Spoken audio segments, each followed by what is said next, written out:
Hello guys, so share ko lang tong nabili namin na juicer a few months ago pa pero recently lang nagamit.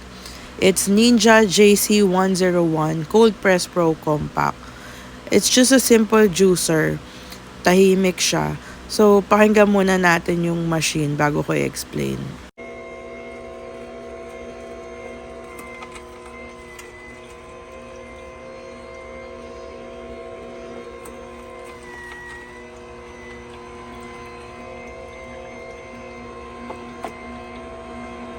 So kapag ganyang kalaki ang hiwa, medyo hirap siya.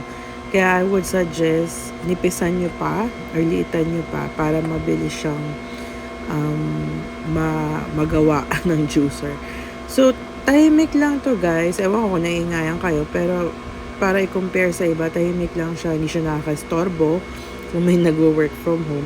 Pero yun talaga pangit sa juicer kasi talagang madami hugasin. Siguro ito 1, 2, 3, 4, 5 ang dapat hugasan. Pero maganda is detachable siya dun sa machine talaga. So lahat pwede mabasa. Tapos pwede nyo rin hugasan sa dishwasher. Kaya I would really recommend this one. Kung di naman heavy duty side yung hanap nyo na juicer. Maganda siya, madali i-install. Tapos may mga pulp parang filter din kung gusto nyo ma-pulp, walang pulp. Parang may 2 or 3 pieces ata. So ayan na nga. Hugasan ko na siya. Ayun, medyo marami-rami lang talaga. So, hindi ko pala nasabi ano yung ginawa kong juice. It was ginger. Kasi nag-try kami na every morning with empty stomach. Mag-ginger shot kami. Like, gagawin kong juice directly from the ginger root.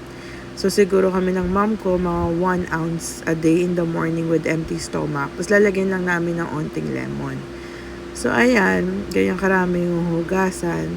Pero I would recommend it kasi may mga na-try na akong juicer before and mas mahirap hugasan. Ito, iwan ko lang hanggang matuyo and then until next day na uli pagkagamitin. So, ayun lang. Thank you for watching. Hope it helps sa pagde-design nyo bumili ng juicer. Have a good day!